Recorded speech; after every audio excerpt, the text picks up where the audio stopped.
ராஜ்யம் ஒன்று இருந்தது. அங்கே உக்கிரசேனன் என்ற ஒரு மன்னர் ஆட்சி செய்தார். அம்மன்னனின் ஒரே மகன் கம்சா என்ற ஒருவன் அந்நாட்டை மிகவும் கொடுமை செய்தான். அவனுக்கு சொந்த தங்கச்சி யாரும் இல்லாததனால் அவனுடைய ஒன்றுவிட்ட தங்கச்சி தேவகி மீது அதிகம் பாசம் கொண்டான். தேவகிக்கு வசுதேவர் என்ற ஒருவரை திருமணம் செய்தார். திருமண வைபவம் முடிந்தவுடன்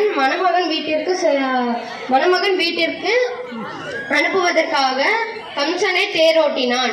அப்பொழுது வானிலிருந்து திடீரென்று ஒரு குரல் கேட்டது. அக்குரல், கம்சா, உன்னுடைய அழிவு காலம் நெருங்கிவிட்டது.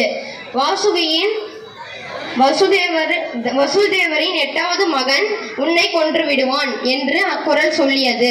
இதை கேட்ட கம்சனுக்கு மனம் திகைத்தது. உடனே வசுதேவரையும்